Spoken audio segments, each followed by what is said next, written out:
Sometimes you get a video that's just difficult to respond to, not because the concepts are hard, but because there's an unfortunate language barrier at work.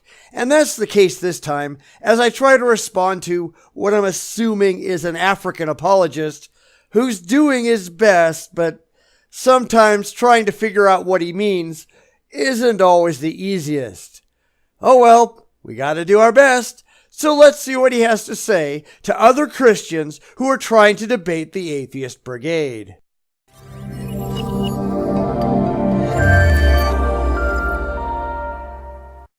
Okay, I'm going to quibble with the name of the channel here for a couple of reasons.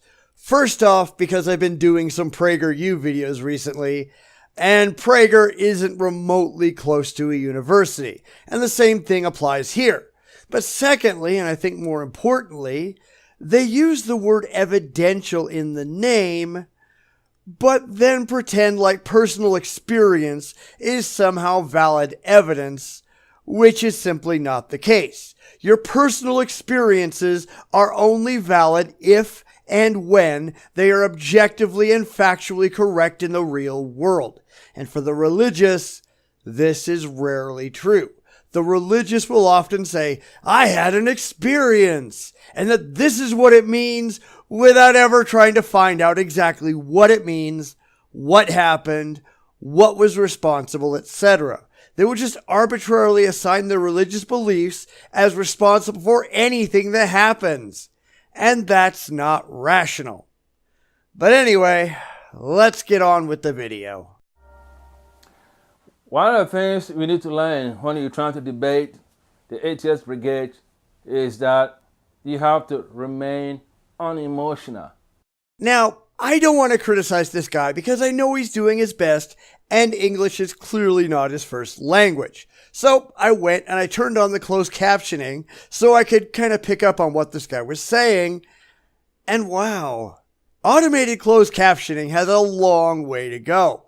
Now go watch it for yourself on his channel. It's a hoot. I've seen Christians invest so much emotional energy into their debate that they lose focus. This is a bit silly that he says that in debating atheists, you have to remain unemotional when the entirety of Christianity is indeed emotion.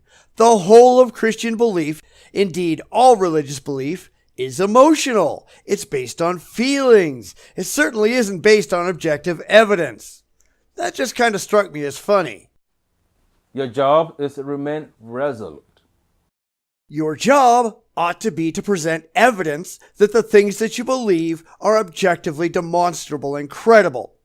But that never happens, unfortunately. Know your stuff.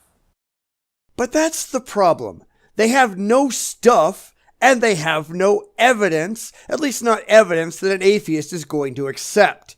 What they have are stories in ancient books of mythology that no one has any intellectual reason to take seriously. The same goes for almost all religions who can't produce objectively verifiable evidence that can be independently tested. That's the only thing that is going to convince the skeptical, and the religious simply have none of that. Know your evidence. Know your line of reasoning. I don't know that the religious, at least in my experience, have a line of reasoning. They've got a line of rationalization. They desperately want their beliefs to be true, so instead of following the evidence to a conclusion like skeptics do, they start with a conclusion, and then they look for any way that they can to get from point A to point B, whether that's evidentially credible or not. And you use that to advance your points.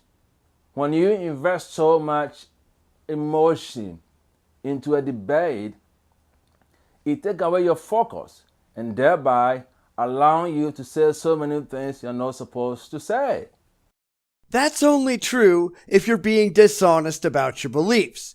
If there are things that you're not supposed to say, then you're doing rationality wrong. Reality has nothing to fear from the truth.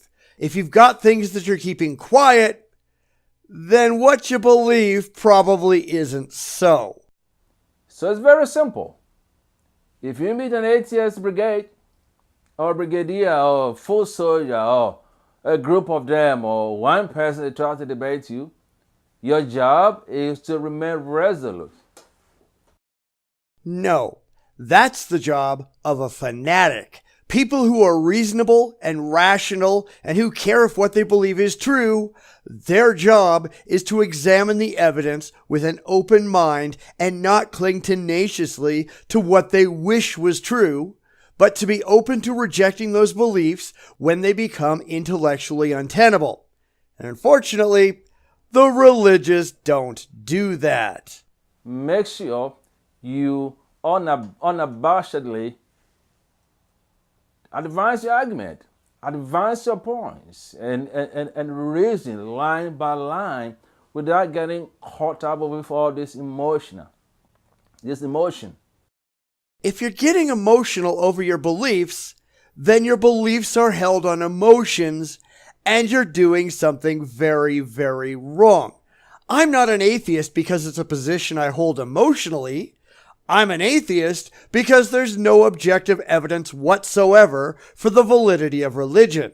But every single religious debate I get into, it explodes at one point or another into a mess of emotionalism because the theist will, at some point, lose their cool and move from thinking to dreaming.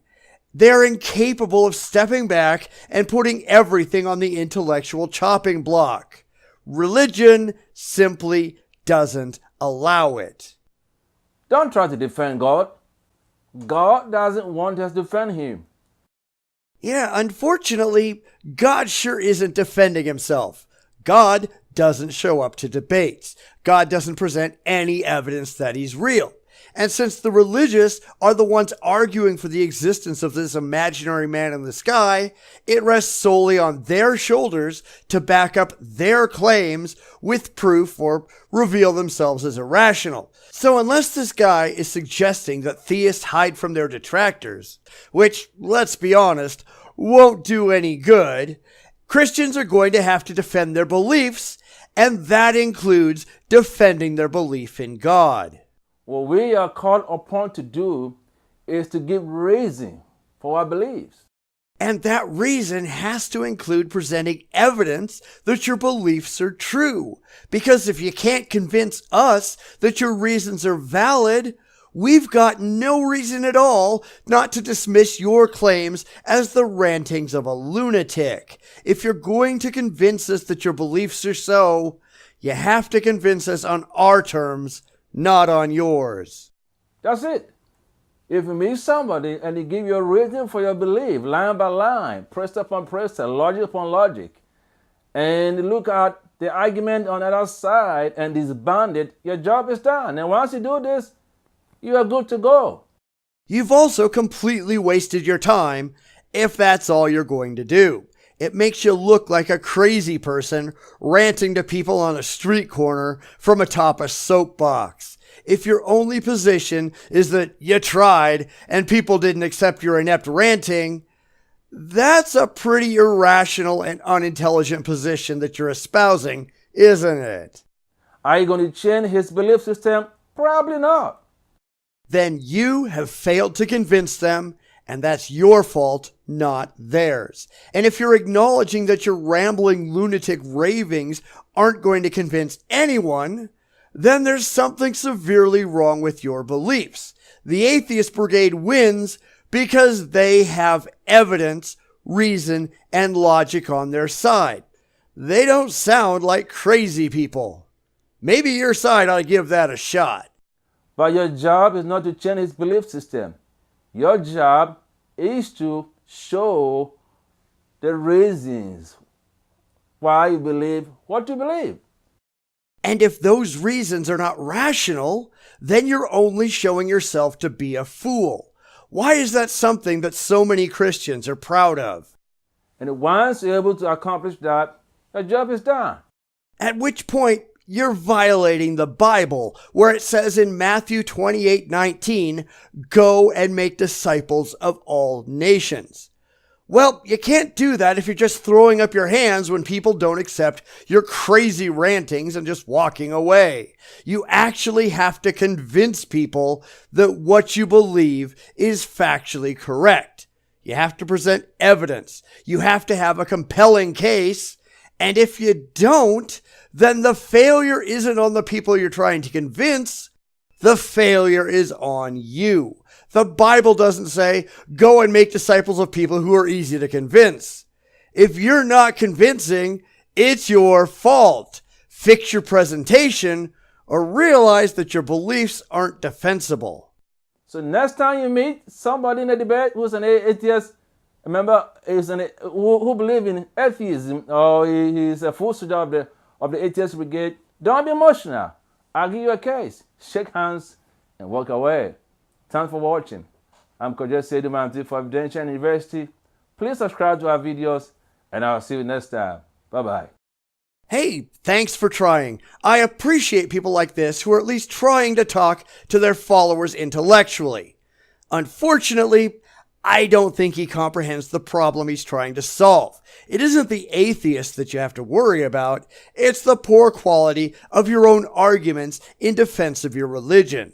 The idea that if your opponents don't just roll over at the first sight of your really, really bad arguments, you should just shrug, walk away, and pretend that you tried. That's a failure of your views, not a failure of your opponent. Sure, most apologists just pretend that there's something wrong with anyone who doesn't lap up their apologetics, but that's almost never the case. The problem is always, at least in my experience, with the religious beliefs being pushed, that there's no objective evidence that can be presented, that the believer is always overly emotional with regard to their faith, that they want their beliefs to be true more than they care if they're true, and that they completely misunderstand what will convince the non-religious. Because atheists, by and large, are not going to be convinced by empty, unsupported claims. They are not going to be convinced by emotion. They will only be convinced by facts. Have some. And if you don't, then you need to ask yourself why, and you need to reevaluate your beliefs. And in the future, do yourself a favor and get some real subtitles, because I was lucky I could follow the gist of your position. Half the time, I had no idea what you were actually saying. But that's just a helpful hint from the Bitchspot channel.